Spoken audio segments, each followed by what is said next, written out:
Welcome to On Listening. This is Daniel Rosen, your host. In this podcast series, we will be exploring many different dimensions of listening through interviews with a wide variety of guests to share their expertise and for us to listen to their wise words. Visit us at onlistening.net, where you can subscribe to the show, ask me any question, suggest a guest, or suggest a topic. My guest today is Peggy Kleinplatz, PhD. She's a full professor at the Faculty of Medicine at the University of Ottawa, a certified sex therapist, sex therapy supervisor, and certified sex educator. She's the author of numerous articles and the book New Directions in Sex Therapy. She's most recently, for many, many years, been studying optimal sexual experiences. And it's exciting that she has a forthcoming book, Magnificent Sex. Welcome to the podcast, Peggy. Thank you for having me, Dan. I have to disclose that I am very nervous. I admire your work. I've met you personally and studied under you.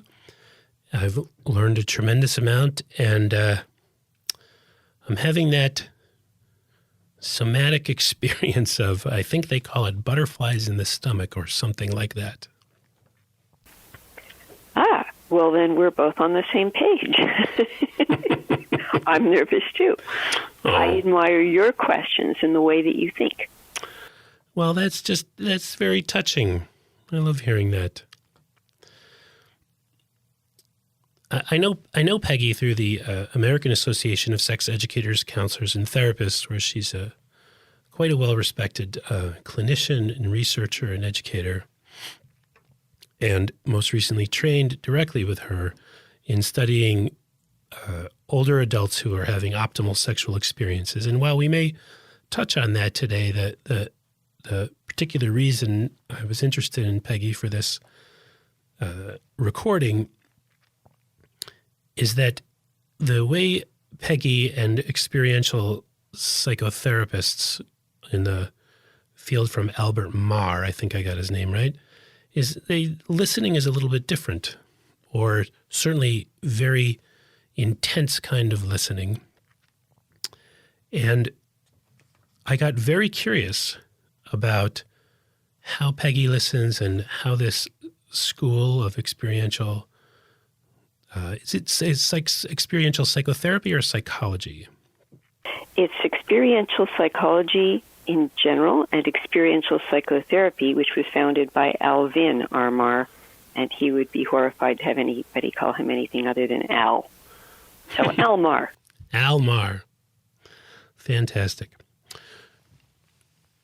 So tell us what is listening from the Al Marr perspective and then your perspective. I was trained by the late Al Marr and was fortunate enough to have him as my mentor for 30 years. And he talked about the different levels of listening. And most of the time, what most psychotherapists are trained to do is what psychotherapists refer to as reflections. So you say something and I say more or less the same kind of thing back to you in slightly different words to make you feel understood. And Al would say, wearing his psychotherapy researcher hat, that keeps you where you are. Doesn't take you forward much.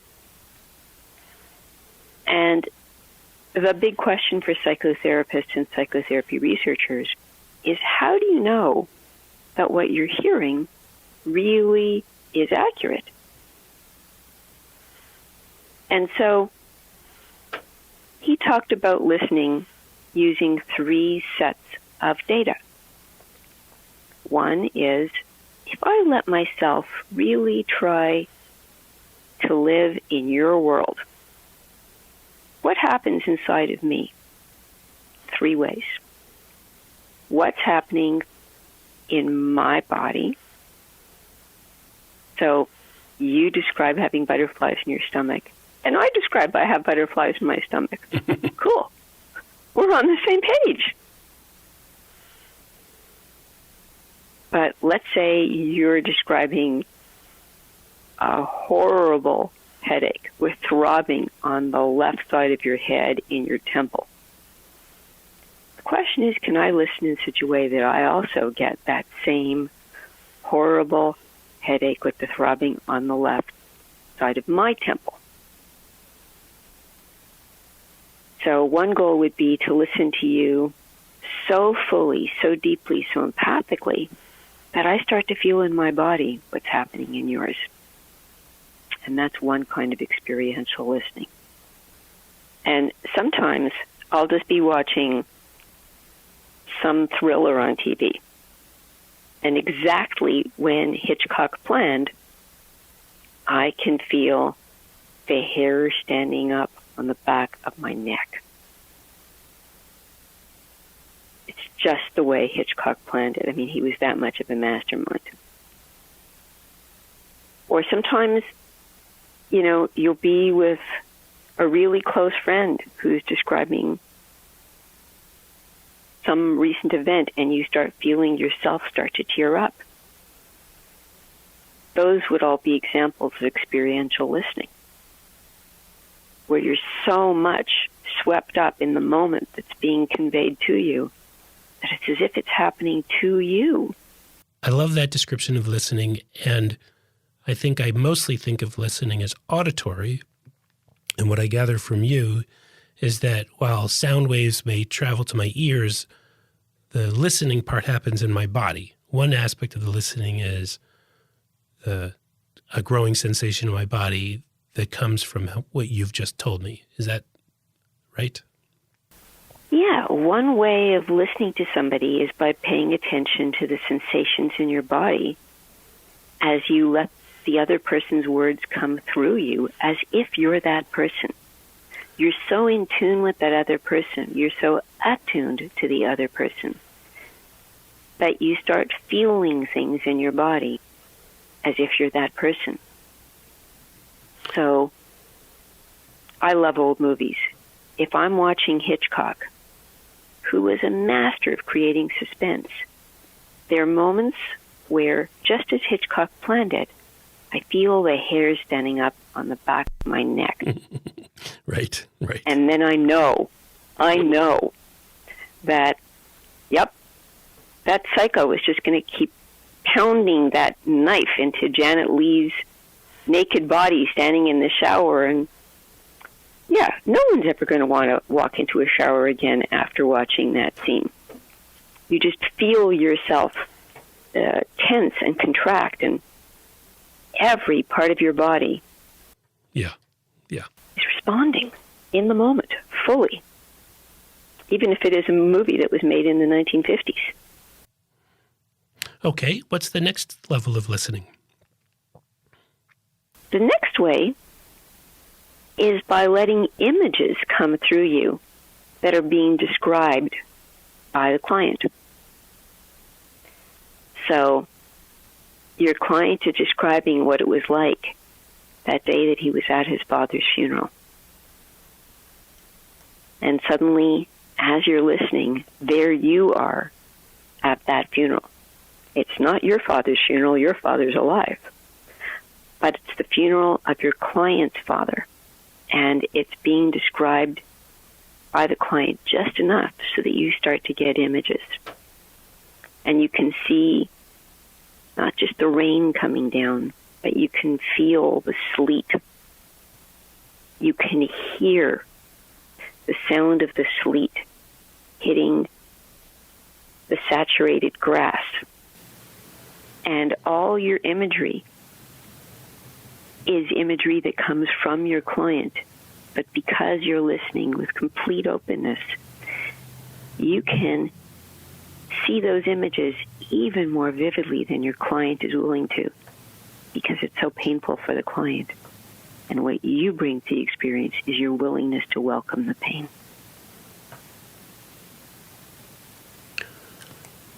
That's extraordinary.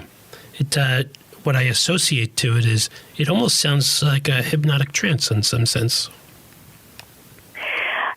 I've heard heard that before. A lot of people say it's as if you're hypnotizing yourself into being virtually the other person. And that really fits for me. I mean, I'd studied hypnosis when I was just becoming a therapist, and it really does feel like at the beginning of each session, there's no more Peggy Kleinplatz left in the room. It's like I've become the other person because I'm letting that person's words evoke a whole world, which at that moment is at a graveyard. Yeah. But that becomes my whole world for that moment. So I noticed you switched from being you. Oh, sorry? I guess I thought you were done speaking for a sec. You switched from using the word client to the word person, and I was curious. Do you listen this way all the time, or reserved for clinical experiences? That's a really tough question. I've asked myself that for a long time now. I would say that because I trained for 2.5 years before I first did this with others, I had to get really good at listening experientially, which is what we're talking about, this type of listening. And although I would say that I reserve it in particular for when I'm with clients, I can't help but get those feelings when I'm watching a movie. And I can't help but get those feelings when I'm talking with a friend who's speaking about anything really vividly. Or sometimes I'll be watching CNN and get really angry, as if I were an American, and I'm not. So I'm going to take the bait because I know a little bit about what the audience is going to hear. You referenced your 2.5 years of training, and you sort of snuck in that comment that before you saw I don't remember exactly what you said, before you saw somebody, before you saw a client. I think people are going to really appreciate the intensity of what experiential listening is when you describe the training of how Al taught you and others to do this. Yeah, I mean, this isn't, you pick up the book that says, first you enter the therapy room, and then you introduce yourself, and then you do A and B and C in the following order, no matter who the client is. No, this is really specific to that person who's in the room. And it means that you have to be willing to let yourself and all your own personal baggage stay outside the room so that you can enter this room with this individual and enter fully into that person's world, letting go of your own values, your own judgments. All that's left is your own skill to be able to enter another person's world.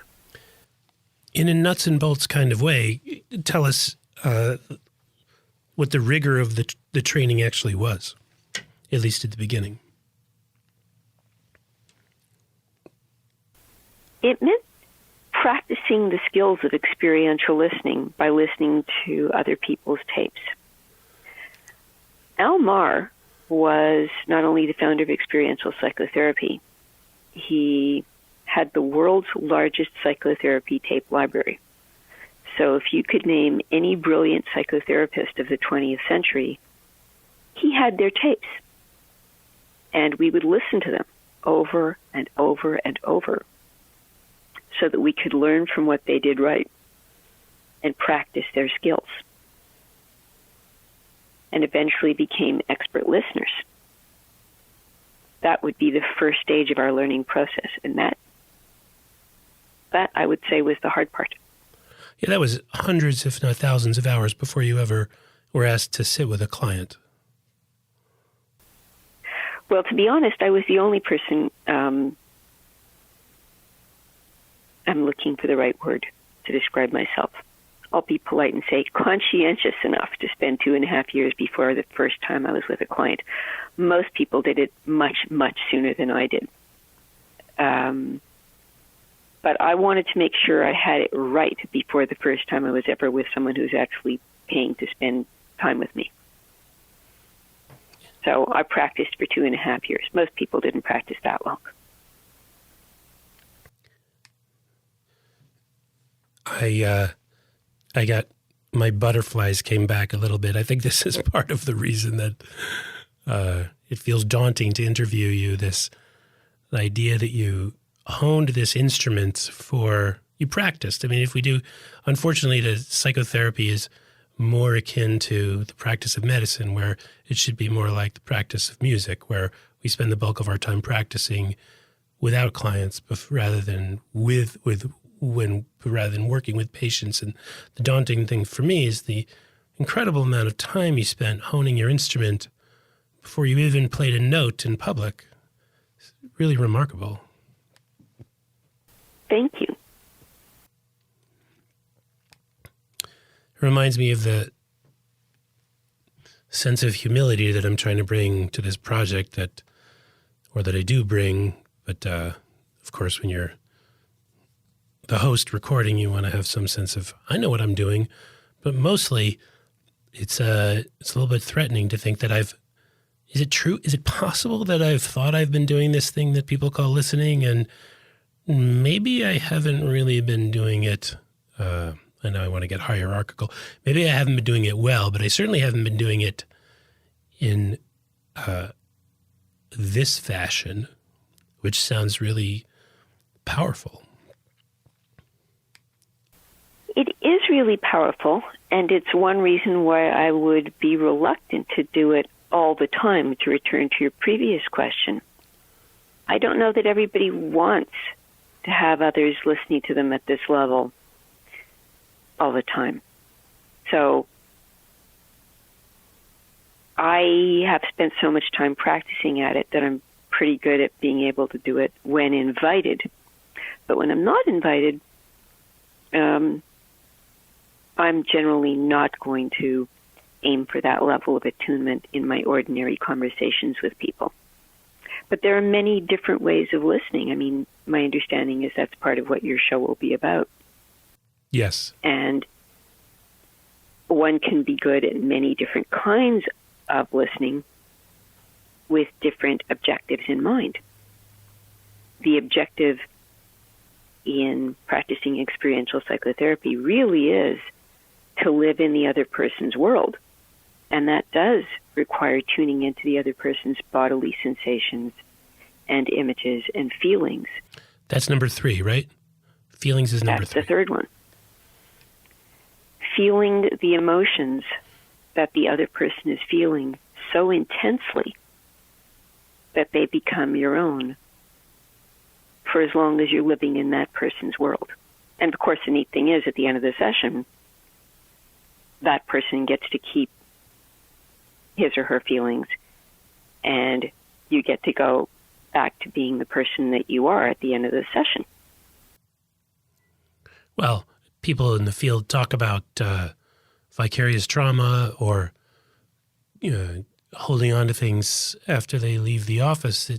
Does this kind of listening, have you found, or does this kind of listening lead to inadvertently catching, holding, retaining things that you've tuned into? No, quite the opposite. In fact, I remember asking Almar about that many, many years ago, and he said, think of it as the pause that refreshes, which was, at the time, a tagline for some brand of coffee. I don't know, maybe Maxwell House.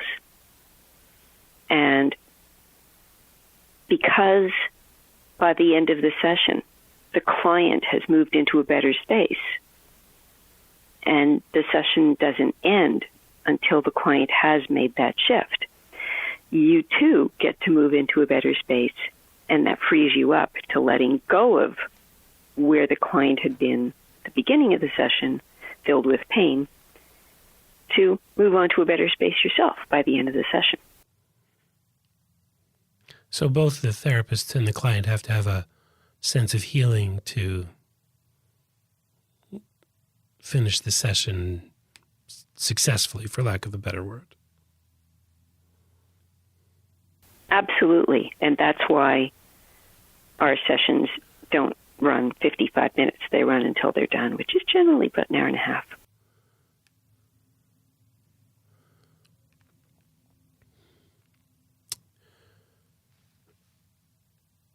Yeah, it is counterintuitive that the style of listening that tunes you in, dials you in tighter to the images, feelings, and bodily sensations of somebody is one that lets you leave it more easily. It's a little counterintuitive to me. Yeah, it's like you go so deeply in some place that you've never been before that it's easy to enter it and then leave. Okay, so the thing that's coming to my mind is that there's an element of risk, and to truly listen to somebody, whether you're now abroad, whether you're using experiential psychotherapy listening techniques or a more simple auditory technique, but to truly listen to somebody is not a value neutral. There's a risk involved in that you're affected, that something happens to you, that you're harmed. Count on it. I mean, I've never been, as Peggy Kleinplatz, an 85-year-old man. I have during some sessions with 85-year-old male clients, and absolutely, there are things you're going to feel in your body when you're fairly old that aren't entirely pleasant. There are things that you're going to feel if you're living in the person's shoes who is sobbing at his father's funeral, even if your father's still alive, that make you aware, at least during those moments, of how powerful that level of love and therefore that level of loss can be. And you're allowing yourself not to be the traditional Bob Newhart therapist who's running the therapy hour. You're allowing yourself to live so fully in somebody else's world that you risk feeling pain without the control of the ordinary separate therapist. You're allowing yourself to live so fully in somebody else's world that you feel what clients are most afraid of. Oh, if I let myself cry, I'm never going to stop. I'll be forlorn. Or the incest survivor's anger, who's saying, no, I can't go there. If I get that angry, I'm going to rip up your office. If I ever let all the anger out, it's never going to stop. And that means that you too, as a therapist, are willing to let yourself feel things that scare other people even more fully than they do, even more intensely than they do, even more vividly than they do, which, of course, is what makes it safe for everybody to actually feel it. I'd like to ask you, Peggy, about the research you've been doing with great lovers, and I believe you have a book coming out. So I think there's a whole section to talk about what you've done, what you've learned listening to older adults who are having super satisfying sex, and a little bit about your book. Well, thank you so much. As you know, most sex researchers, and for that matter, most sex therapists, seem to focus on what's bad and make it not so bad. And I don't know about you, I don't know a lot of people who want sex that's not so bad. So my team started by listening to the words of people who are having magnificent sex. And we interviewed 75 people, and a large chunk of them were people over the age of 65 who'd been partnered with each other for at least 30 years, and where the sex was getting better and better as they moved from their 60s into their 70s and even their 80s. I can tell you that the act of listening to them was one of the great blessings of my life. The people we interviewed were full of life. They were vivid, they were articulate, and this was true regardless of their jobs or their educational background. They were all people I would love to spend an afternoon with just chatting. So what did I learn from them? The first thing I learned was that great lovers are made and not born, which was really encouraging for not only my team, but I hope for everybody. If it looks in the movies like, people to sort of swoop in with their magic tricks of sexual techniques and seductive maneuvers. No. Extraordinary lovers don't just wake up one day with perfect sex lives. It's something that they acquire and enhance with effort over the course of a lifetime. And when we asked them what they had to do to reach the point where they began experiencing magnificent sex, they all laughed and said, well, the first thing I had to do was unlearn everything I thought I knew about sex and had learned growing up. That so many of the messages we acquire in our childhood, in our adolescence, are learned through silence.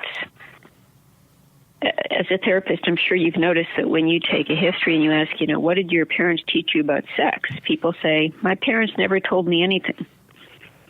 And my usual comeback is, so what did you learn through the silence? Exactly. That is very common, or it's something terrible. They learned terrible things about sex. And then in their adolescence and 20s and 30s, people are just trying to make sense of what is this thing called sex and how do I make it better. And eventually, starting in their 40s, most of our participants had to begin unlearning everything that put them into the box. So that starting in their mid-50s, they became extraordinary lovers, which means there's hope for all the rest of us. It certainly does. These phrases that I've heard from you in training, great lovers are made, not born. It's such a powerful statement that I'm kind of intentionally repeating it, lest people think, wait, no, she said that backwards. No, she didn't say it backwards. It's really true. And the idea is that, kind of paraphrasing you, that there's something techniquey or there's tricks of the trade to learn is just not true. The kind of sex that the people you interviewed, it's not that they got really good at having an orgasm or they got really good at providing a particular sensation. There's something much richer and deeper that's happening than performative standards that people might think are magnificent sex. No, there's a much higher level that people attained, and it was, I think, because they weren't achievement-oriented. They were oriented towards being authentically themselves in the moment, being true to themselves, being utterly absorbed in the moment, and at the same time being completely engaged and in sync with their partners. That's tricky. I mean, people can sort of be, present during a yoga class, but being completely present within while also really in sync with another person, that's a set of skills which take effort to combine and a certain maturity. Our late colleague Gina Ogden was one of the earlier people to study the spiritual aspects of optimal sexual experiences and how women experience the transcendence. Yes, it's what she referred to as ecstasy. Yes. Would you say that? Yes, we all do. Would you say that ecstasy is what some of your magnificent lovers are achieving? It is. And I would just like to qualify, in Gina Ogden's absence, that ecstasy needn't necessarily look like, well, this is an American audience, so I'll say the 4th of July. It needn't all be fireworks. sometimes there can be an inner flame that's ignited, where two people connect at such a deep level that two become one, that two sets of eyes see as one. It's not the stuff that we sex therapists write about. It is the stuff that the poets and the songwriters talk about so eloquently. We have to learn from them. Yes. And then the other part that I think bears repeating a little bit is that people had to unlearn everything they learned. And that just is all the middle school scripts of first base and second base and all the ideas about what I call the tyranny of reciprocity, that if you do something nice for me, I am kind of obligated to do something nice for you. And the tyranny and only then do we get to slide into home. Right, yes. And the excessive focus on climax, and there's just so much to unlearn that it's almost unfair to say it, because when you direct people to try to unlearn something, you're just creating a vacuum, and they're hungry for the thing to replace it. A thing doesn't get erased until you give them something new. I couldn't agree more. So, I am pleased to say, given that you've just offered me this opening, that is what Magnificent Sex, our new book, talks about. And that is the vision that the extraordinary lovers we interviewed had for what makes sex magnificent, both what led to it and what it looks like when two people, or more, as the case may be, meet in the flesh. And it's not about tips and tricks and techniques. It's not about gadgets. It's about vulnerability, authenticity, very deep levels of empathic communication, intimacy, and emotional risk-taking, trying new things out. And again, I'm not talking about techniques. It's more like exploring one another and oneself at a level that's deeper, higher, more expansive than one has ever gone before, which ultimately leads to transcendence and transformation. Boy, I'm sounding really touchy-feely. Well, so we're talking about hot sex, passionate sex, and more. I think you're trying to summarize a trajectory and give people flesh out the idea of what it is. What is magnificent sex? If you're going to unlearn something, what are you going to get? Well, okay, so now I'm going to have to go in there, be vulnerable, play around, take a little responsibility for my own, what I feel, and take a lot of risks. Yeah. I mean, there's so many places. If you're doing it right, it should be a little scary. Right. And I think that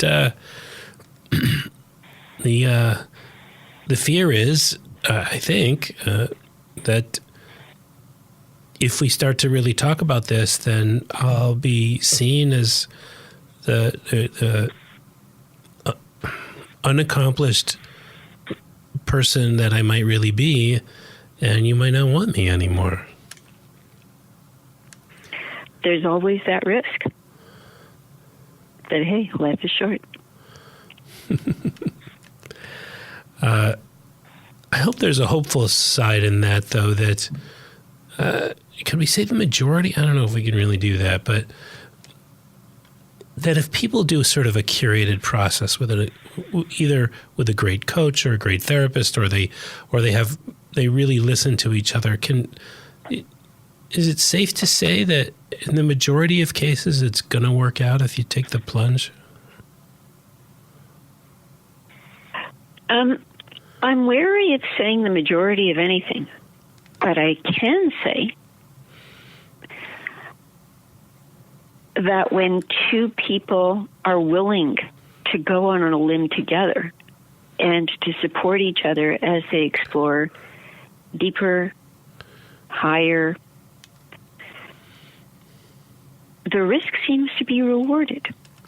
Yeah, okay, so there's my opening. I think, look, here's one of the things I imagine you've seen that I've seen is the, and this is it's a little bit more gendered. Maybe you'll find a difference there, but in my experience, often the woman is kind of leading the guy by the nose to come to sex therapy. She wants to grow and change, or the sex has been mediocre right from the beginning, and he's petrified and reluctant. And so many times, again, I'm speaking for you, correct me if I'm wrong, we're seeing a client and you just know that if you just seen them a couple months or years earlier, the work would be so much easier and the success would be reaped with much less pain.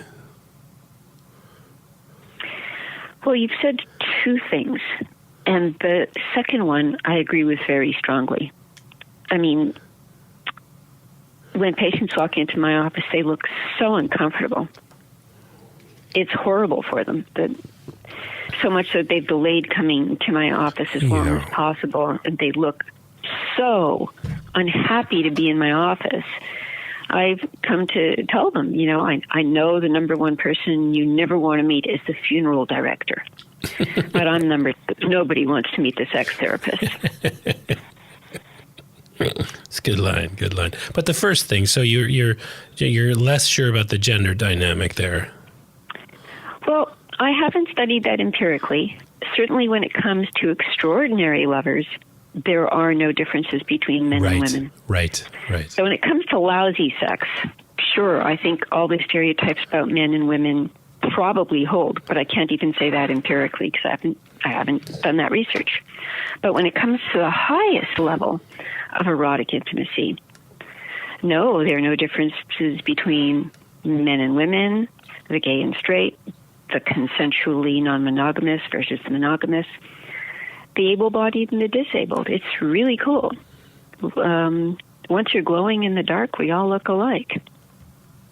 I do like the way gender falls apart. I was talking about that couples, one person tends to be the catalyst for trying to change things. And if I'm going to sort of recommend anything, is to try to listen to not just try to listen to your partner if they attempt to articulate dissatisfaction with sex. Yeah. It usually, if someone has said anything about dissatisfaction with sex, that's not the first time they thought it. They're not revealing it till far down the road, and too often whatever defensive operations or just not wanting to believe it's true that one partner has, the other partner is trying to get their attention. And maybe this podcast, as we talk about listening, will help people tune into their partner's needs a little more quickly, because once people taste sexual dissatisfaction, sometimes they get a real urgency about resolving that. You're absolutely right. They wait forever, and then once they've decided, it's got to be now. Right. That is so true. And real people don't judge that way. So tell us a little. Give us. You listened to these extraordinary lovers. Is there an anecdote, a thing you heard that is a little less abstract and a little more concrete that our audience might appreciate, or maybe there isn't one on the tip of your tongue? In fairness, it's hard to just give anecdotes out of context. And I should add that it was a former graduate student, Dana Menard, now Dr. Dana Menard, who conducted all these interviews with me. She is my co-author on the book. And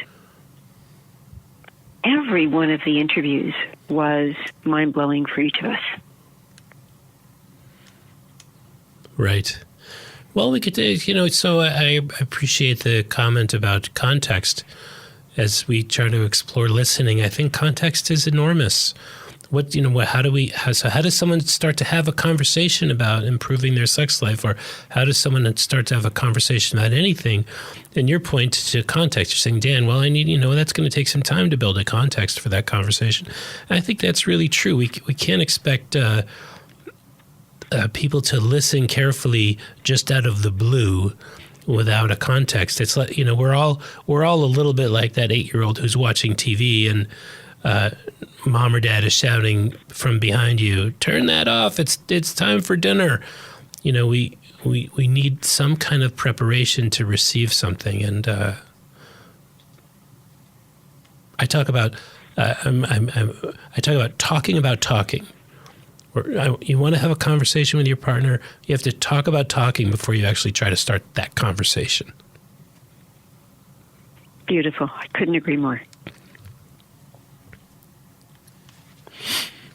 So, excellent communication and vulnerability.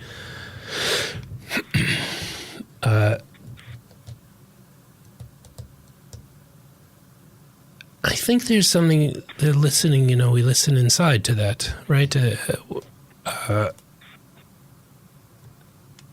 You talked about listening so deeply that you're sort of running a simulation in your head of what the client's doing.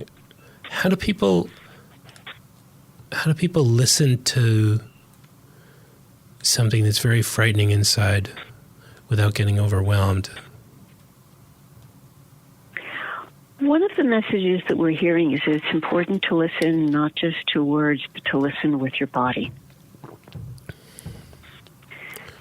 So think, for example, of the way you would touch if you were polishing furniture versus the way you would touch if you were trying to listen with your fingers as you were caressing a partner you love and a partner you love being with in bed.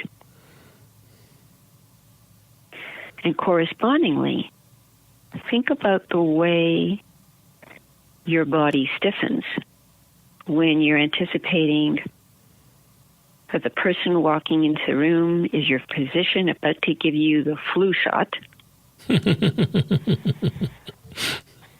versus the way your body opens up when you know that the person who's about to touch you really likes you, cherishes you, and will touch you in such a way as to feel you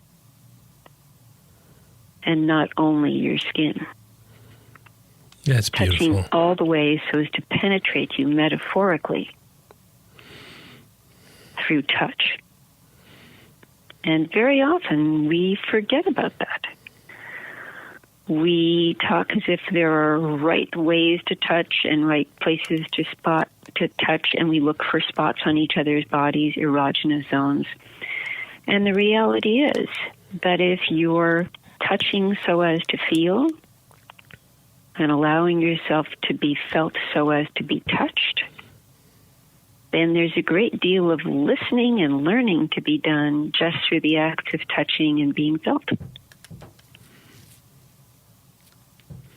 Yeah, listening is a multi-sensory experience.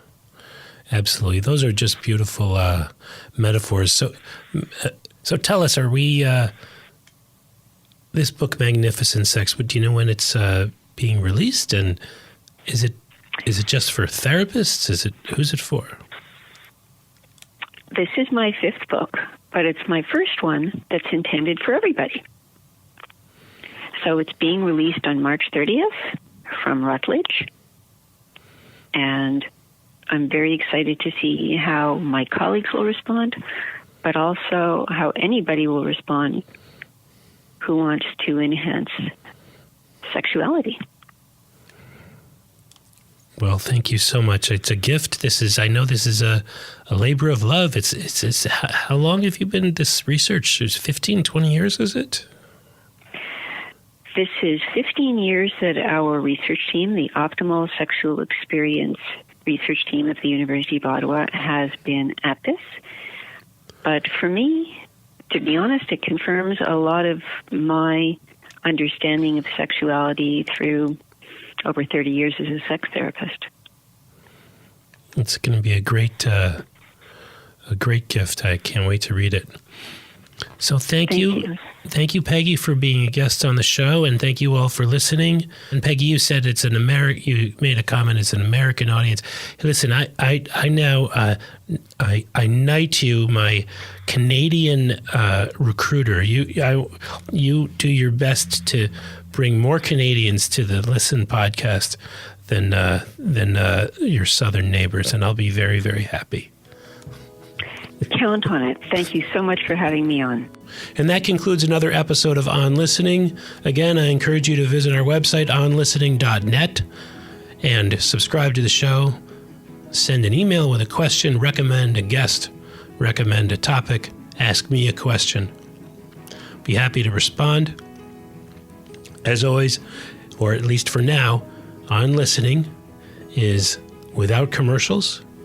I hope to continue it that way, simply for the joy of recording this. Thank you.